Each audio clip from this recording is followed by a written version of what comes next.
Welcome back. Today is a great day to let go of our baggage of some of the things that could be holding us down. Recently, a licensed professional shared the psychology behind this topic with Jessica. Today is National Let It Go Day, a chance for you to let go of the negative emotions and feelings that may be dragging you down. Joining us to talk about this really interesting and very timely topic, Dr. LeKeisha Hite. We welcome her back to Virginia this morning. Dr. Hite, always delightful to see you.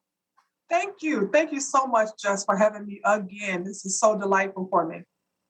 Well, it's absolutely our pleasure. And Dr. Hite, this is a really timely and important conversation. It's happening right before our eyes. We're talking today specifically about anxiety and maybe identifying anxieties. This is something that really, if it hadn't been on your radar before, likely is now. And if this was something that you were experiencing, chances are strong that it has elevated. That is correct. What's going on now is that people are coming in back into and trying to acclimate ourselves back into the community from COVID-19 and being almost stuck in a non-transit situation. And what's happening is that it's so much fear surrounded around going out into the community, going out into the public and trusting others to keep you safe. And what happens is that fear, it captivates us to make us not want to go out there in the community because we're afraid that things aren't going to be the same. And so many things have changed, and change isn't always something that we welcome really readily. What are some of the common symptoms of anxiety that people should be aware of? Well, the first thing is just knowing that fear. Like if you know that you're about to go out in the community and you start feeling anxious, or your hands start getting sweaty, heart palpitations, just overall anxiousness about going out and feeling like you're going to lose your breath and you can't catch your breath. It's almost as if you're going to hyperventilate. Those are some major signs of anxiety. It's the physiological effects of anxiety that really, really makes people suffer. Some of those things, definitely people are thinking, yes, I've had that happen. For me, I know I've gone into that place when there's just something that I really can't let go. There's something that just keeps churning and churning and churning. But over the years, I've been able to identify when that's happening and starting to put some of those coping mechanisms in. So can you share with us some of those words of wisdom on ways to cope? Yeah, well, first thing you got to do is confront the fear. You have to identify that gray area. And I speak about the gray area, that's that ambivalent area of where I don't want to say yes, I don't want to say no, meaning I don't want to go out my house, but I do want to go out my house. And if I go out my house, then the decision is made.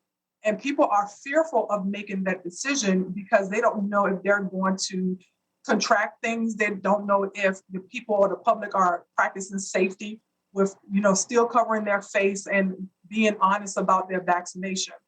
One of the things that I like to use is called the stop thought technique. It's a very simple technique in where you confront the fear as soon as you finish.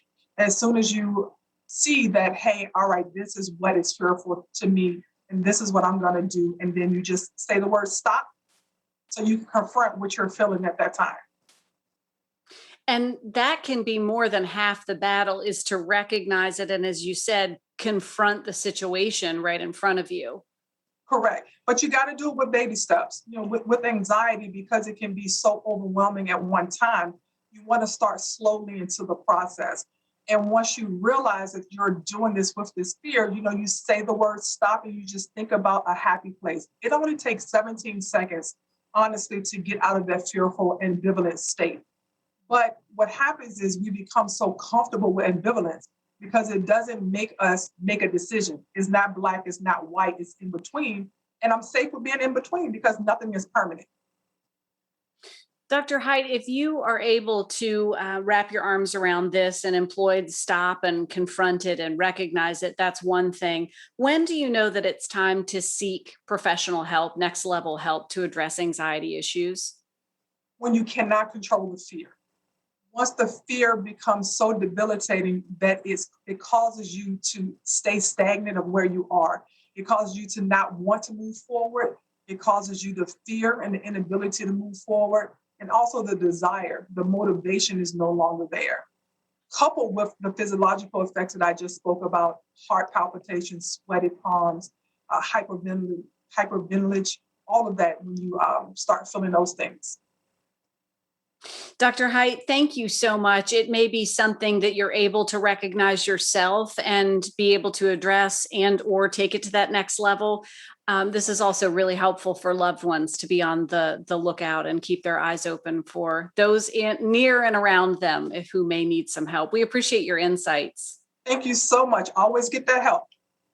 Absolutely. That's good words of wisdom. Great talking with you again. And we look forward to our next conversation. We'll share some more information on our website later today, including information on services just like those that Dr. LeKeisha Hite provides. We'll have a link on WTVR.com/VTM. It'll be right there ready for you.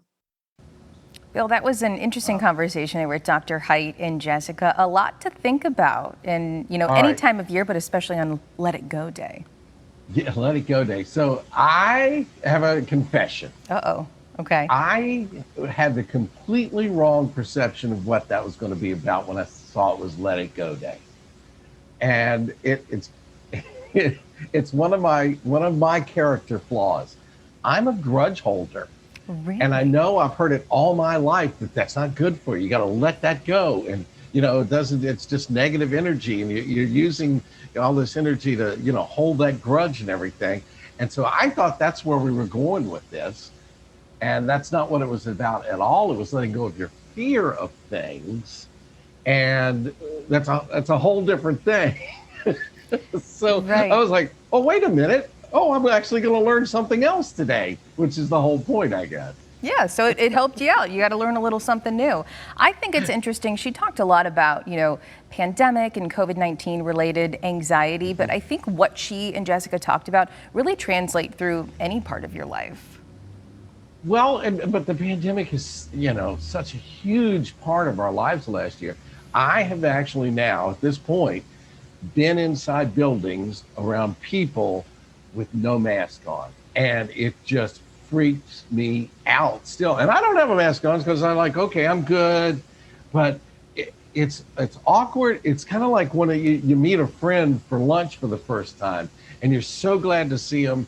And that part of it is like pushing you towards it. But at the same time, like, this is really weird. There's a lot of people here. It's been a lot of change over the last year or so, and so it yeah. takes some baby steps getting back into it, but I think the end goal is being able to get back to where we were, and if you were one of those people who maybe had more anxiety and fear during it, taking some healthy steps to get back to where we all need to be. Great advice there, great advice today. And, I thought the advice about once you're through the thing, just stop. Kind of process the fact, okay, you made it through that. You're good. Let it go. And so very good. All right. So are we going to go to break singing Let It Go? Is that the plan? I think we'll save that for the commercial break, Bill. Okay. We want people to stay tuned. Do stay tuned. We promise not to sing. We'll be right back after a quick